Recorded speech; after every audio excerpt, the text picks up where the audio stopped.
What's up, y'all? Happy Wednesday. I hope everybody out there is doing fantastic. Now, before we get started, I just want to thank each and every one of you for clicking on this video to give it a watch. I appreciate the continued support. Now, with that said, let's go ahead and get down, and I want to talk about the serious situation that took place with Perez Hilton. For those of you who don't know who Perez is, he was definitely the #1 blogger back in the early 90s, leading up to the early 2000s and things of that nature. Very controversial figure, some would say, especially if you're a celebrity out there in Hollywood. He didn't hold back. He definitely exposed stories that put some of them to shame. But over the years, he's taken a step back to raise his kids and things of that nature. He came back. He's on TikTok. He's on all of the major social media platforms, but he's nowhere big as he was back in those days. But anyway, last night, he decided to go live on TikTok, and right away, everyone knew that something was off. And something was terribly wrong because he was covered in blood and he was wielding a knife, and you can see several cuts and gashes that was all over his body. Now, of course, I can't show you the footage. It's that horrific. But if you want to see it, be my guest and go to X. It's all over X and people are talking about it. It's definitely leading the conversation this morning when it comes to social media. But what I will do is turn your attention to this news publication where they go into further detail as it pertains to this situation, and then I'll be back. To social media entertainment blogger Perez Hilton's live stream last night. That disturbing footage streamed from his home here in South Florida, frightening fans who reported his alarming behavior. Hilton is in the hospital this morning after local law enforcement got involved. We have Jolina Esperto joining us live from Southwest Miami-Dade now with the latest details here. Jolina, what exactly happened?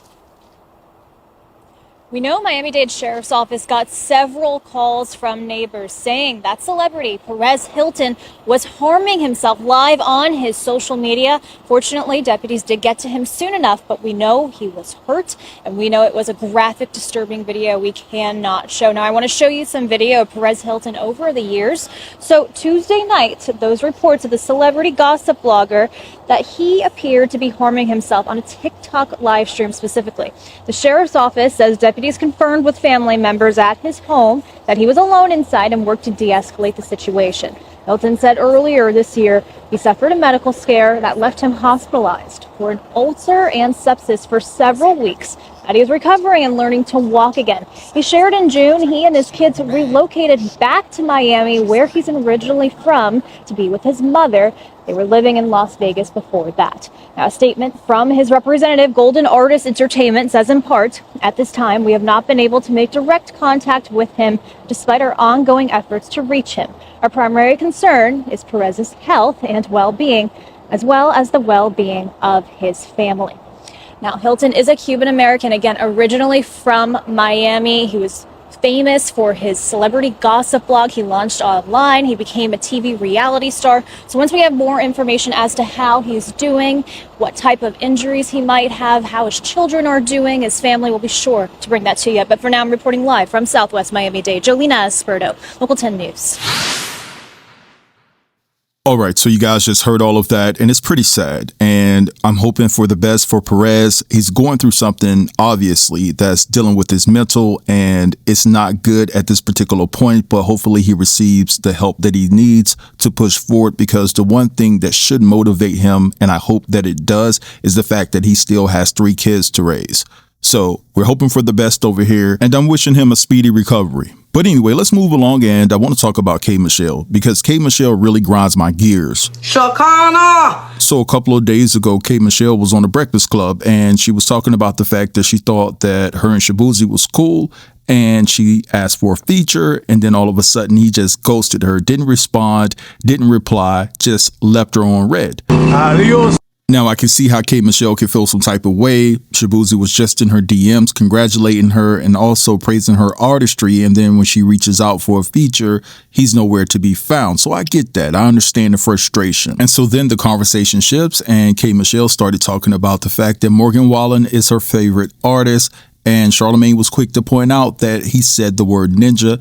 And she kind of told the line between trying to defend him, but on the other hand, holding him accountable. The conversation was definitely different than the one she just had about how she felt about Shaboozey.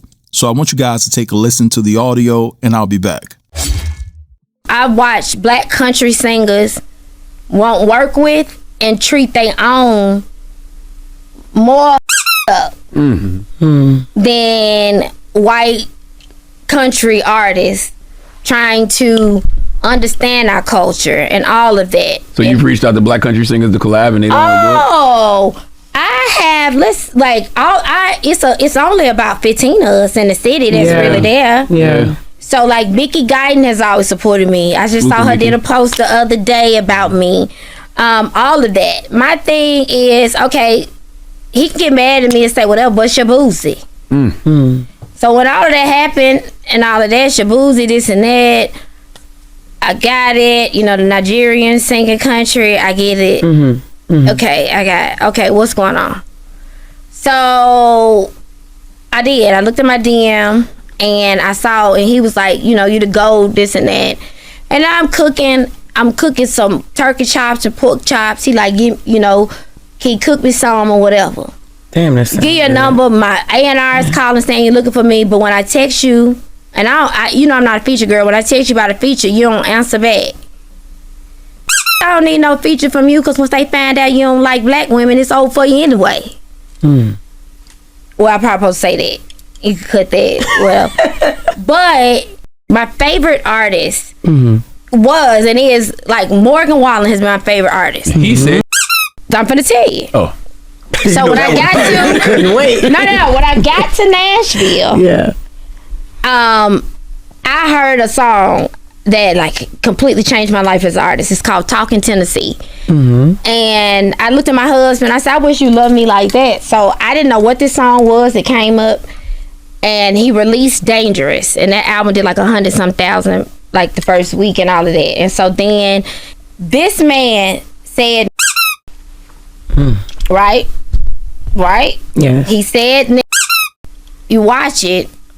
And he's like, make sure my home safe. Yeah, because he was talking to somebody in his crew. His whole band black, right? So he said, Oh, I didn't know that. I thought he was talking to one of his white homeboys. I never knew that part. think he is deep in the barbecue. Let's get into that. He said, make sure I'm not, let me just break it down. Then we'll go home. Hold on, let me say the quote. He said, take care of this. Take care of this. Jesus. Yeah. Wait, Well, then he referring to do talk somebody like in the that. group. Like, Yeah. I mean, he do. Like, take care of this. His whole, I'm telling you, from someone, and I don't defend anything.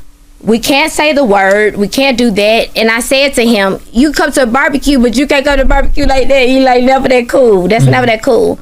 It's funny how we pick and choose our outrage.